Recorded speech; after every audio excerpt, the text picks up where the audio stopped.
ओम नमो भगवते वासुदेवाय। अथाष्टम अध्याय। परीक्षिताचे गर्भात रक्षण, कुंतीने केलेली भगवंताची स्तुती आणि युधिष्ठिराचा शोक। सूत म्हणाले, यानंतर पांडव श्रीकृष्णांच्या सह स्त्रियांना पुढे करून मेलेल्या स्वजनांना तिलांजली देण्यासाठी गंगा तीरावर गेले। तेथे त्या सर्वांनी मृत बंधूंना तिलांजली दिली आणि पुन्हा विलाप केला। त्यानंतर भगवंताच्या चरणकमलांच्या धुळीने पवित्र झालेल्या गंगाजलात पुन्हा स्नान केले। कुरुराज महाराज युधिष्ठिर, त्यांचे बंधू धृतराष्ट्र, पुत्रशोकाने व्याकुळ झालेली गांधारी, कुंती आणि द्रौपदी असे सर्वजण मृत स्वजनांच्यासाठी शोक करीत होते। भगवान श्रीकृष्णांनी धौम्य मुनींसह त्यांचे सांत्वन करून त्यांची समजूत घातली की संसारातील सर्व प्राणी कालाच्या अधीन आहेत, मृत्यूपासून कोणाचीही सुटका होऊ शकत नाही।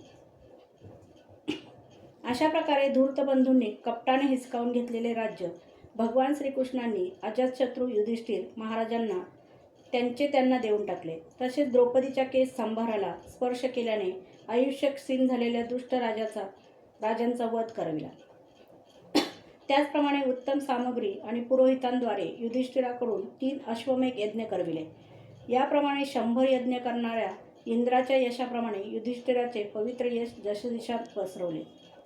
तदनंतर भगवान श्रीकृष्णांनी तिथून जाण्याचा विचार केला।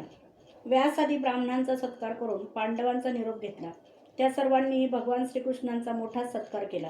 त्यानंतर श्रीकृष्ण सात्यकी आणि उद्धवासह द्वारकेला जाण्यासाठी म्हणून रथावर आरूढ झाले। त्याचवेळी त्यांनी पाहिले की भयाने विव्हळ झालेली उत्तरा समोरून पळत पळत येत आहे।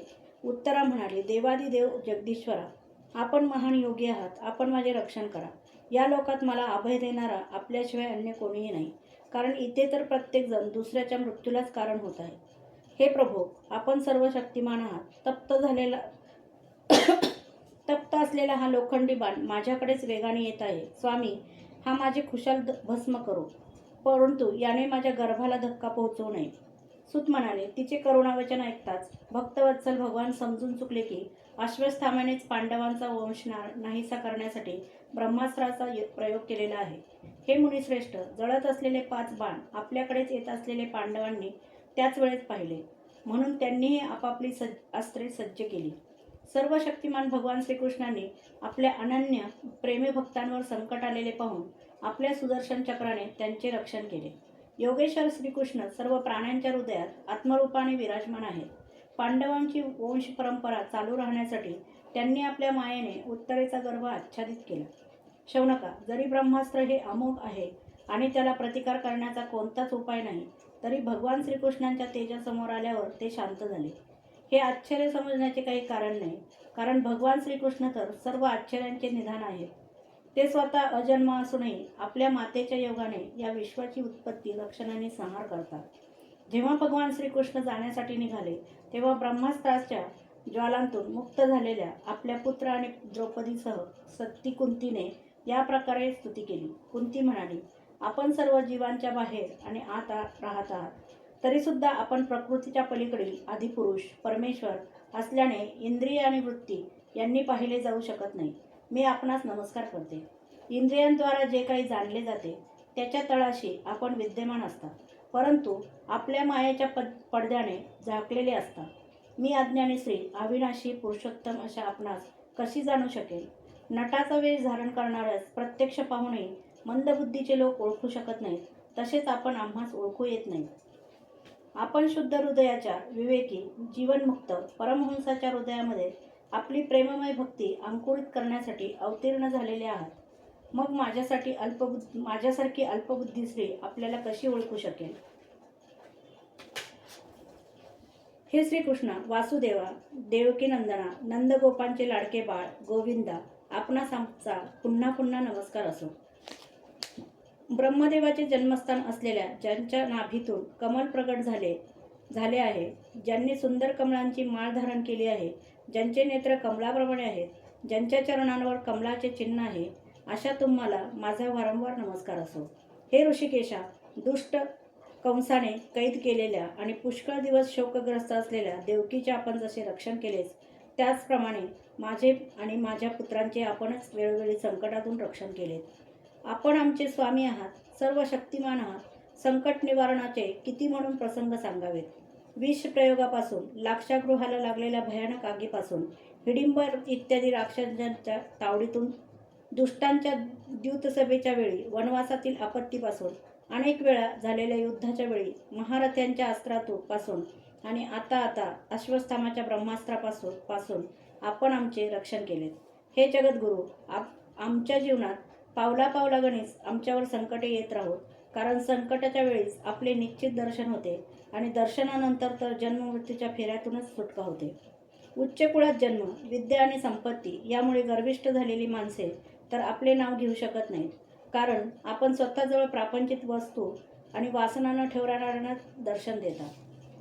आपण निर्धनांचे धन आहात. मायेचा प्रपंच आपल्याला स्पर्श करू शकत नाही. आपण आत्मानंदातच रममाण असता. आपण परमशांत स्वरूप आहात. मोक्षाचे आपणच अधिपती आहात. आपल्याला मी वारंवार नमस्कार करते. मी आपल्याला अनादी, अनंत, सर्वव्यापक, सर्वांचे नियंते, काळस्वरूप असलेले असे परमेश्वर समजते. भेदभावामुळे आपापसात कलह करणाऱ्या सर्वांमध्ये आपण मात्र समान रूपाने संचार करीत असता. भगवान, आपण जेव्हा मनुष्यासारखी लीला करता तेव्हा काय करू इच्छिता हे कोणाला समजत नाही. आपणास कोणी प्रिय नाही किंवा कोणी अप्रिय नाही. आपल्या संबंधी मात्र लोकांची बुद्धी विषम आहे. आपण विश्वाचे आत्मा आहात, विश्वरूप आहात. आपण जन्म घेत नाही की कर्म करीत नाही, तरीसुद्धा पशु, पक्षी, मनुष्य, ऋषी, जलचर आदी योनीत आपण जन्म घेता आणि त्या योनीनुसार दिव्य कर्मे सुद्धा करता. ही आपली लीलाच होय. जेव्हा आपण दह्याचा डेरा फोडला तेव्हा यशोदा माता रागवली आणि तिने आपल्याला बांधण्यासाठी हातात दोरी घेतली. ते पाहून आपल्या डोळ्यात अश्रू आले. त्यामुळे गालावरून काजळ ओघळू लागले, डोळे बावरले आणि आपण मान खाली घालून उभी राहिला. तेव्हाच्या आपल्या त्या लीला छबीची आठवण होऊन मी मोहित होऊन जाते. भयही ज्याला भीते त्याची काय ही अवस्था. आपण अजन्म असूनही जन्म घेतल्याचे कारण सांगताना काही महापुरुष असे सांगतात की ज्याप्रमाणे मलय पर्वताची कीर्ती पसरवण्यासाठी तेथे चंदनाची झाडे प्रकट होतात, त्याचप्रमाणे आपला प्रिय भक्त पुण्यश्लोक राजा यदूची कीर्ती पसरवण्यासाठी आपण त्यांच्या वंशामध्ये अवतार घेतला आहे. अन्य काही असे म्हणतात की वसुदेव देवकीने पूर्वजन्मामध्ये सुतपा आणि पृष्णीच्या रूपाने आपल्याकडून हाच वर मागितला होता. म्हणूनच आपण अजन्म असूनही जगाचे कल्याण आणि दैत्यांचा नाश करण्यासाठी त्यांचे पुत्र झालात. दुसरे काही असे म्हणतात की समुद्रात बुडणाऱ्या जहाजाप्रमाणे दैत्यांच्या भारामुळे ही पृथ्वी अस्थिर, पीडित झाली. तेव्हा ब्रह्मदेवाच्या प्रार्थनेने पृथ्वीचा भार हलका करण्यासाठी आपण प्रगट झाला. काही महापुरुष असे म्हणतात की जे लोक या संसारात अज्ञान, वासना आणि कर्मबंधनात जकडल्यामुळे पीडित झाले आहेत, त्यांनी श्रवण आणि स्मरण करण्यायोग्य लीला करण्याच्या विचारानेच आपण अवतार धारण केला. भक्तजन वारंवार आपल्या चरित्राचे श्रवण, गायन, कीर्तन आणि स्मरण करून आनंदित होतात. त्यांना आपल्या चरणकमलांचे तत्काळ दर्शन होते. त्यामुळे त्यांचा जन्म मृत्यूचा प्रवाह कायमचा थांबतो. भक्तांच्या इच्छा पुरवणाऱ्या हे प्रभो, आजच आपण आपल्या आश्रयाला आलेल्या आणि सोयरे असलेल्या आम्हाला सोडून जाणार काय? राजांच्या वधाचे पाप केलेल्या आम्हाला आपल्या चरणकमलाखेरीज अन्य कोणताही आश्रय नको नाही. जसे जीव नसेल तर इंद्रिय शक्तिहीन होतात, त्याचप्रमाणे आपण पाहिले नाही तर यदुवंशी किंवा पांडव यांच्या नावारूपाला काय किंमत आहे? हे गदाधारी, आपल्या असामान्य पदचिन्हांनी युक्त अशी ही कुरु देशाची भूमी आज जशी शोभायमान झाली आहे तशी आपल्या निघून जाण्याने राहणार नाही. आपल्या दृष्टीच्या प्रभावानेच हा देश धनधान्य आणि लतावृक्षांनी समृद्ध झाला आहे. ही वने, हे पर्वत, नद्या आणि समुद्रसुद्धा आपल्या दृष्टिक्षेपानेच वृद्धिंगत होत आहे. आपण स्वविश्वाचे स्वामी, आत्मा आणि विश्वरूप आहात. यदुवंशी आणि पांडव यांच्याविषयी माझे मनात फारच ममता निर्माण झाली आहे. आपण माझे हे स्नेहपाश तोडून टाकावेत. श्रीकृष्णा, ज्याप्रमाणे गंगेच्या धारा अखंडपणे समुद्राला मिळतात, त्याचप्रमाणे माझी बुद्धी इकडे तिकडे सैरभैर न होता केवळ आपल्यावरच निरंतर प्रेम करीत राहो. हे श्रीकृष्णा, अर्जुनाच्या प्रिय सख्या, यदुवंश शिरोमणे, आपण पृथ्वीला भारंभूत झालेल्या राजवेशधारी दैत्यांना जाळण्यासाठी अग्निस्वरूप आहात. आपली शक्ती अनंत आहे. हे गोविंदा, आपला हा अवतार गायी, ब्राह्मण आणि देवता यांचे दुःख नाहीसे करण्यासाठी आहे. योगेश्वरा, चराचरांचे गुरु भगवंता, मी आपणास नमस्कार करते. सूत म्हणाले, अशा प्रकारे कुंतीने मोठ्या मधुर शब्दांनी भगवंताच्या अधिकाधिक लीलांचे वर्णन केले. हे सर्व ऐकून भगवान श्रीकृष्ण आपल्या मायेने कुंतीला मोहित करीत मंद हास्य करू लागले. ते कुंतीला म्हणाले, ठीक आहे, आणि तिथून हस्तिनापुराला परत आले. तेथे कुंती, सुभद्रा आदींचा निरोप घेऊन ते जेव्हा द्वारकेला जाऊ लागले तेव्हा राजा युधिष्ठिराने त्यांना मोठ्या प्रेमाने थांबवून घेतले. आपले बांधव मारले गेल्याने राजा युधिष्ठिर अत्यंत शोकाकुल झाला होता. भगवंताच्या लीलाचे मर्म जाणणारे व्यासांसारखे महर्षी आणि अद्भुत चरित्र दाखवणारे स्वतः भगवान श्रीकृष्ण यांनीही अनेक ऐतिहासिक घटना सांगून त्याला समजविण्याचा पुष्कळ प्रयत्न केला, परंतु त्याचे समाधान झाले नाही. तो शोक करीतच राहिला. शौनकादी ऋषींनो, धर्मपुत्र राजा युधिष्ठिर आपल्या स्वजनांच्या वधाचा विचार करून अविवेकयुक्त चित्तामुळे स्नेह आणि मोहवश म्हणू लागला. माझ्या दुरात्म्याच्या हृदयात दृढ झालेले अज्ञान तर पहा. कोल्ह्या कुत्र्यांचा आहार असलेल्या या शरीरासाठी मी अनेक अक्षौहिणी सैन्याचा नाश केला.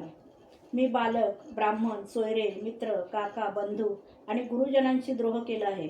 कोट्यवधी वर्षांनंतरही माझी नरकातून सुटका होणार नाही. राजाने प्रजेचे पालन करण्यासाठी धर्मयुद्धामध्ये शत्रूंचा वध केला तर त्यास पाप लागत नाही. या शास्त्रवचनाने माझे मात्र समाधान होत नाही. स्त्रियांचे पती आणि बांधवांना मारल्यामुळे माझ्याकडून त्यांचा जो अपराध झाला आहे त्याचे परिमार्जन यज्ञ यागादी कर्मांनीही मी करू शकणार नाही. जसे चिखलाने गढूळ पाणी स्वच्छ करता येत नाही, मदिरेनेच मदिरेची अपवित्रता नाहीशी करता येत नाही, त्याप्रमाणे अनेक हिंसायुक्त यज्ञांनी एका प्राण्याच्या हत्येची परिमार्जन होत नाही. अध्याय 8 समाप्त.